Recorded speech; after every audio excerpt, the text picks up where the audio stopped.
Hej og velkommen til Follower Farmer og en høstdag her på Fældumgård.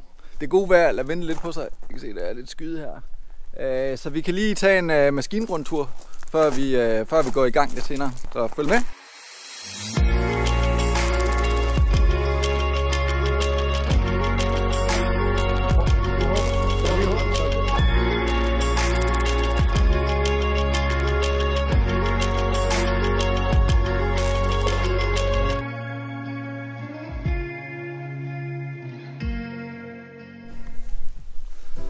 Så er vi kommet herop til majtaskeren.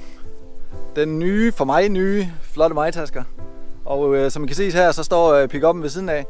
Det er fordi, det er min servicebil. Og Knud står også her. Det er min søn. Han er hjemme i dag, fordi han skal starte i skole i morgen. De store, de har første skoledag i dag, men han skal først starte i skolen i morgen. Det er hans første skoledag, så det bliver stort. Men altså, vi er sådan set fint i gang med at høste. I kan se, at rejgræsset her, det er blevet høstet for et par uger siden. Og vi har høstet noget raps. Og så skal vi i gang med den her vorbygmark, som I tidligere afsnit har set bliver sået. Så det bliver spændende at se, hvor meget det giver. Men sådan i høsten her, så gælder det jo om at prioritere, hvilke afgrøder der skal høstes først, og hvornår de bliver moden osv. Så der er mange beslutninger. Men vorbyggen er en af de ting, som skal prioriteres, fordi den kan godt knække ned. Så det gælder om at få høstet den ret tidligt i hvert fald. Så er vi kommet hen til traktoren med kornvognene. De står her foran værkstedet og er blevet gjort klar. Og som I måske kan se, har jeg lejet en 724. Det er ikke så dyrt at leje en traktor, og min gamle 515, og den er lidt hårdt spændt for en stor kornvogn, så det har jeg prøvet at gøre i år. Her til morgen er det egentlig kun mig. Min faste høsthjælper, Bo, han venter på, at han får en melding om, at det er klar til at høste.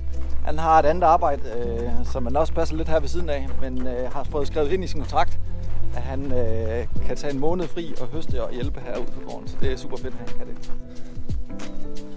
Så er vi kommet herhen til amerikanersilerne. Det er noget af mit kornanlæg, og som I kan se, så fylder jeg den med en amerikanersnegl. Jeg har valgt at have amerikanersnegl i stedet for korngrav, for jeg synes, at en amerikanersnegl den er så simpel. Så der er meget begrænset, hvad der kan gå i stykker, og så er en korngrav desuden også ret dyr. Som I kan se, så har jeg 2 amerikanersnegle, og det er jo lidt mærkeligt. Men min nabo, han skiftede til korngrav, så han fik en amerikanersnegl til års. Så den købte jeg. Det giver super meget fleksibilitet, hvis nu den ene skulle gå i stykker. Plus at det er meget nemmere at skifte afgrøder, når man nu har fremavl og skal have det rent. Så kan man ligesom have det gjort rent på forhånd og klar til en anden silo. Så det fungerer faktisk rigtig fint. Men vi håber snart, at det bliver høstvejr, så vi kan komme ud og prøve, om byggen den er ved at være tør. Så vi ses nok om lidt.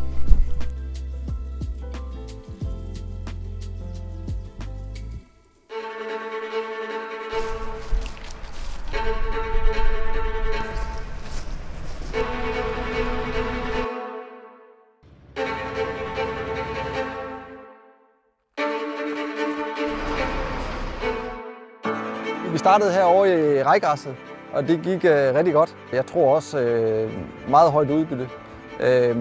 Så det tegner til at blive en rigtig god høst. Og her i weekenden så høstede vi raps, som vi har afleveret direkte på foderstoffen. Så det har vi faktisk allerede afregnet for, at der er 5,7 tons per hektar. Så det er vi utrolig glade for, fordi høje priser, høje udbytter, ja, det kan ikke være bedre.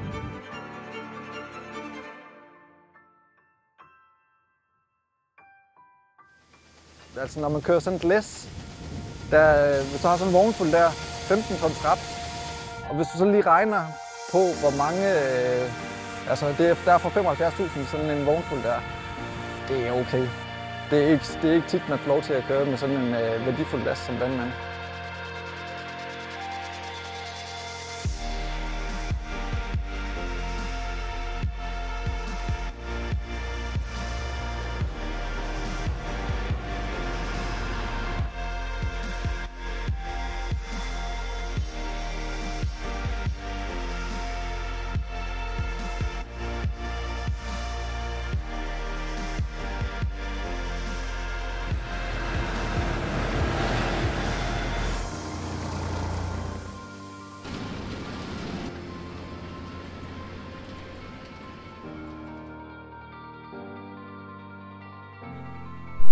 Så blev det fyraften.